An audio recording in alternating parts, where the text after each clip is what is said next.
We have today Dr. David Persse from the City of Houston as our health authority for the health department. And we have Dr. Umair Shah, who is the Executive Director and Local Health Authority for Harris County Public Health.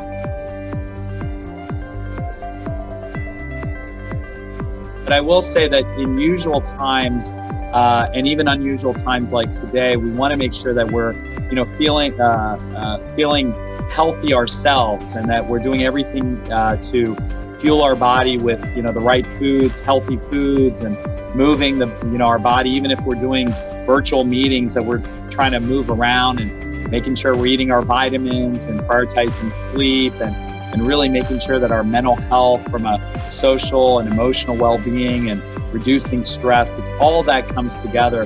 What we don't want to do is that we lose ourselves in the real concern about today in COVID-19, and we forget that there's also a long game, which is our own personal health and the health of our family and our loved ones. We are both very mindful of what's really impacting most Americans, most Texans, most Harris County, most Houstonians, is really, as much as we're talking about COVID-19 and we're talking about all sorts of other infectious diseases, at the end of the day, it's really that scourge of chronic conditions: high blood pressure, heart disease, strokes, diabetes, obesity, and they are definitely still there. I mean, it's not like somehow magically COVID-19 has just carved those away. They're still in our midst. And I think the advice is that we want to be active, physically active, at least 5 days a week, and at least 30 days of that moderate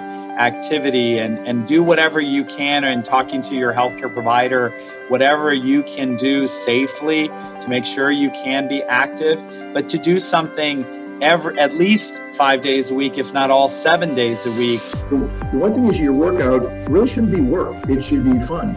And so the Heart Association with the Heart Walks, these are fun. And now you're doing it virtually, which is kind of neat that you're going to be able to do it. So somebody had to use their imagination and put it together. And kudos to you. And that's just the way you need to do it. It brings families together. You get out, you have fun, you get the heart beaten, you have a healthy snack, and then you go home tired and get a good night's rest.